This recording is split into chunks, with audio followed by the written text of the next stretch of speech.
Subscribe to the channel and comment, I subscribe. We'll try to reply to all comments. And are you refreshed? Yes. Good. You're ready to continue? I am. So tell us about winning the lottery.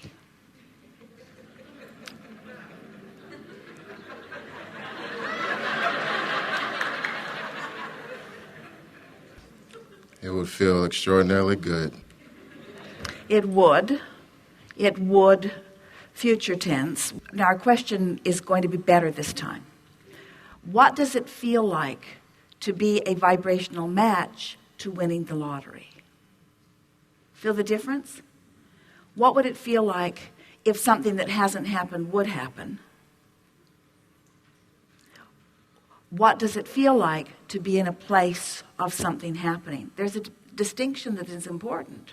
So what does it feel like to be in the vibrational vicinity of winning the lottery? What does that feel like? What does that feel like? How do you feel being there? It feels that I'm there and I'm capable of doing anything that I want. Capable of doing anything that I want.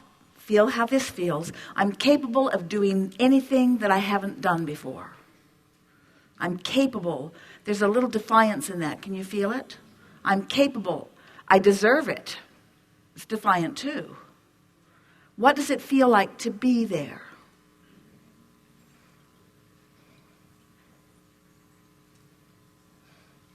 It would feel. Still feels future tense, doesn't it? It would feel, because you see, you and everybody else just about have been facing reality, so it doesn't feel like the place you are. It feels like the place that you want to be, but it feels to you like you need to win the lottery and then you'll be there. But that isn't the way the law of attraction works. You've got to vibrationally be there, and then the means comes. So try to describe what it feels like to be in that vibrational vicinity. Can you feel what we're getting at? If I need it, I'm not there. If I want it, I might be there. If I'm justifying it, I'm for sure not there. If I'm appreciating it, I'm there. If I expect it, I'm there. If I need it to compensate for something, I'm not there. In other words, you have to find a way of working the kinks out of your own vibration. You have to vibrationally be there. Most people say, Abraham, I want to be over there. And we say, well, tell us what it's like to be over there. And they say, I can't, I'm over here, which is just about what just happened. Right. Well, but what would it like to be over there? Well, I don't know. Give me the jackpot and I'll tell you later. You have to stop doing the thing you do that keeps you from being there. And that thing that you do that keeps you from being there is a practice thing. How do you feel about people who are magnificently, let's use a different word. How do you feel about people who are excessively wealthy? As powerful as living the life that is capable of living the life that they want to live. Really good answers. How do you feel about really, really rich people? It's important because you're telling us you want to be one. Sure. And if you want to be one, then you got to really appreciate those who are that. And most people don't. Most people say, well, I'll be different when I'm rich. I'll be rich, but I'll be nice.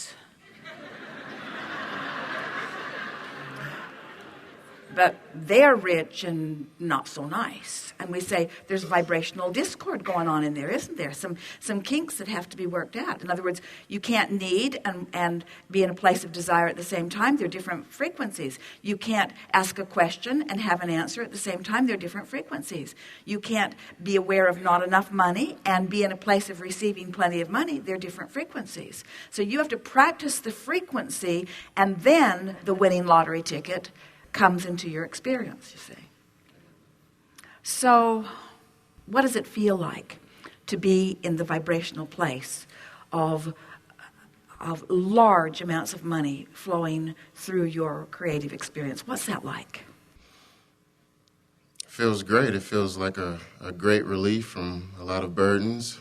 All right, now see, there it is. Now, you're right. But burden is the operative word. In other words, burden's what's active. You're trying to overcome a burden. And we started there today. You can't overcome a burden because the burden gets bigger when you look at the burden. So you have to not do that. So we're just going to keep harassing you. So are you going to get it in a lump sum? Absolutely. All right. Now we want to talk about this because if you are ready, what do you do with that kind of money? Is there a bank you could put it in? Certainly. Really? Sure. And how much do they insure your money for in that bank? $250,000? That is correct. But there are other investment vehicles that I could certainly... Like? Real estate, bonds, equities, derivatives. There's a plethora of investment vehicles that I could invest in. I'm very well capable of handling that type of money. We believe you. We believe you, and so do you, don't you? In other words, as he spoke that to you, was he in the vortex or out? So just in this short conversation, you went from someone who was not a vibrational match because it's something that you feel that you deserve or that you need and it would relieve burden, to someone who owns it, who feels it, who knows what to do with it. Just that much conversation shifted the vibration of your being significantly. Now you're inside the vortex. The money is yours. And we want to say to you, it is. We are not kidding you even a little bit. The work is done. The work is done. Now, what you must do in order to have the manifestation of it is you got to get in the vortex and hang around there for a while. But you don't have to stay long in order to get the feeling of it. And this is the piece that we so want you to hear.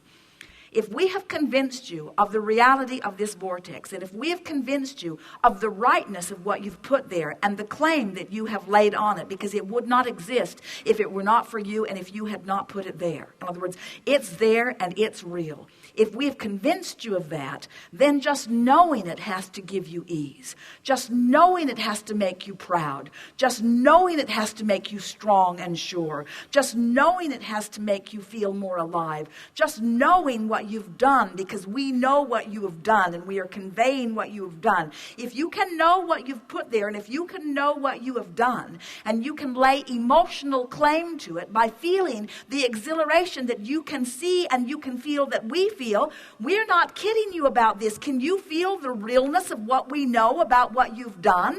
Absolutely. We're not just making this up. We are reflecting back to you the realness of what you have done. And when you know it, even to the slightest degree that we know it now, it must manifest for you. But we don't want you to get in the vortex to make it manifest. We want you to get into the vortex because we want you to feel like this.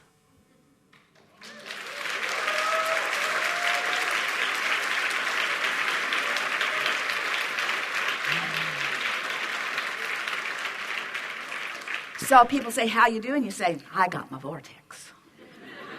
What does that mean? It means plenty. It means everything. It means everything. It's life. It's who I am. It's why I'm here. It's what I'm about. Don't just go flapping off to other people about it who don't get it, because they'll just think you're crazy. Sure.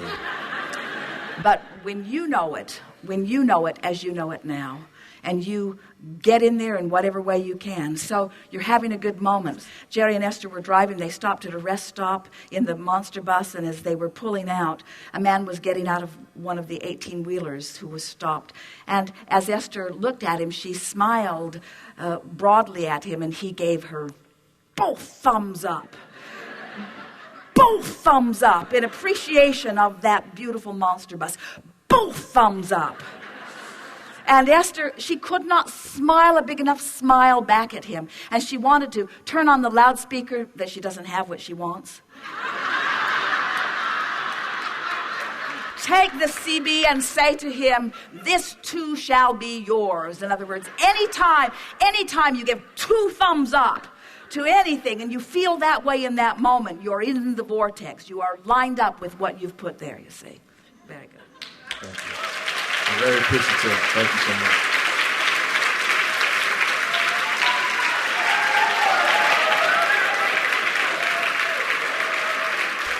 We have enjoyed this immensely. There is great love here for you. And as always, we remain blissfully and eternally in the vortex.